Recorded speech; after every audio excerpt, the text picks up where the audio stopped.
Hi, I'm Tim. Welcome to Watch One, and thanks for logging on. Today we are looking at a rare survivor and a highly collectible late 60s vintage reference. This is the Tudor Oyster Prince Submariner reference 7016/0, one of the rare transitional models from the earliest batch of Tudor 7016s built.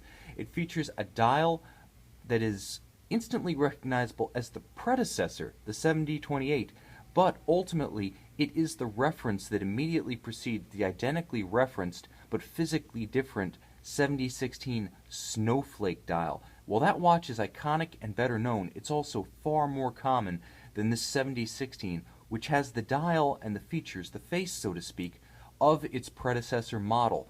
And this is a fantastic example, not just of that uncommon, hard to find reference, but of one that has really survived to patina intact. Tudor dials of the 68 to 70 period tend to corrode very rapidly, and very rarely do any of them survive to the present day in this kind of condition. So to get the rare transitional model with this kind of condition is really a needle in a haystack find, and Watch One's very proud to offer this 7016 transitional for a discerning collector who really knows what he's looking at.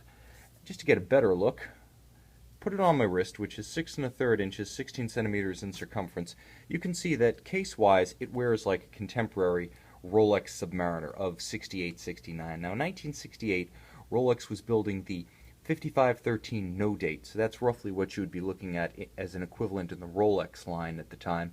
And Rolex and Tudor back then shared cases, so this is the case that you would get with a Rolex Submariner from the period, and the crown that you would get with a 5513. So you've got that Rolex engineering, you've got that Rolex Hale and Hardy construction, but Tudor's dial was a little bit of a evolving story in 1968.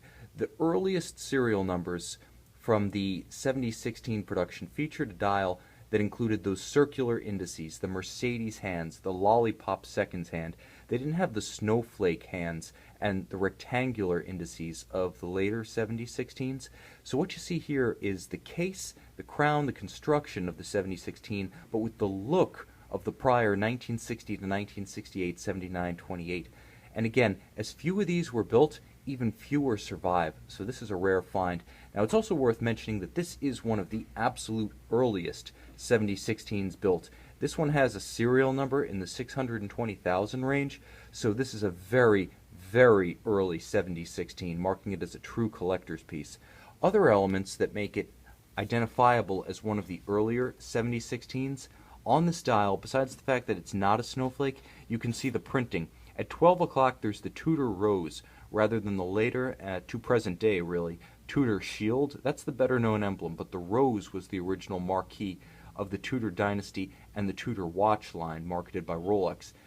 Now when you move down, you also see the same printing that featured on the 7928, 200 meters, 660 feet Submariner, but with the notice rotor and self-winding. Now that would be culled to a two-line print, 200 meters, 660 feet Submariner, on the volume of the Snowflake production 7016s. So to get this combination of a surviving dial with a beautiful tritium patina, the four-line print, the original Mercedes hands, and the lollipop seconds, that's really something, and it wears beautifully.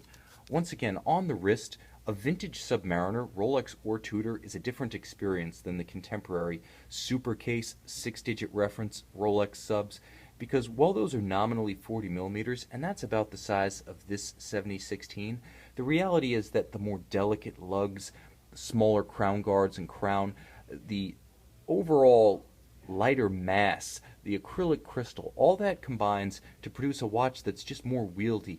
It's just something that is more like a free-moving, natural extension of the wrist than a bulky bracelet.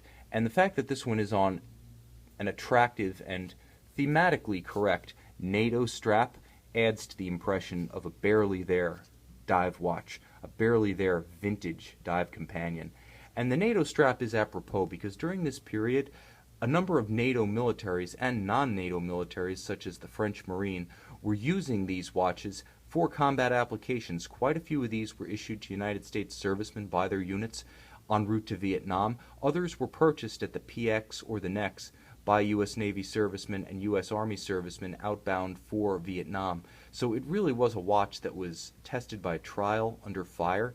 And so this NATO strap, in addition to looking the business, is quite appropriate to the watch, period appropriate, and quite fitting for a watch that saw service on the firing line. Now this 7016 was part of the original generation powered by ETA movements. Tudor originally had used Fleurier movements. By the 7016, 7021 generation, this one of the late 60s, they were completing the changeover to the more available and more serviceable ETA movements. So in this watch you find the ETA 2483, automatic winding, exceptionally rugged, exceptionally reliable, exceptionally serviceable. It's the perfect companion for this elemental period dive watch. But remember, the essential appeal, the unique hook of this watch is that it combines the earlier pointy lug case, that transitional dial, and the outstanding survivor dial. It's not just that it's transitional, but that it's actually survived. There are plenty of the later Snowflakes that didn't survive to this era just because the perishability of these Tudor dials was so high. So to have one of the rarest, one of the earliest, combined with this early style case, and having seen it lived to patina so evenly and beautifully, this is a rare example of a true collector's piece, and vintage Tudor has never been hotter than it is right now. Since the 2013 relaunch of the brand in North America, it's really taken off, and the rising esteem of the brand generally has lent weight to the increase in the value of vintage models. And as it goes, you cannot do better than a vintage Tudor Submariner. If you want to get into collecting, these command the same type of respect as vintage Rolex, but still at a fraction of the price. Not forever, mind you. Respect may be eternal, but the accessibility of these models will not be. This is an outstanding chance to get into vintage Tudor, vintage Rolex on the ground floor. This is the Tudor Oyster Prince Submariner 7016/0 transitional dial, transitional case, available from Watch You Want.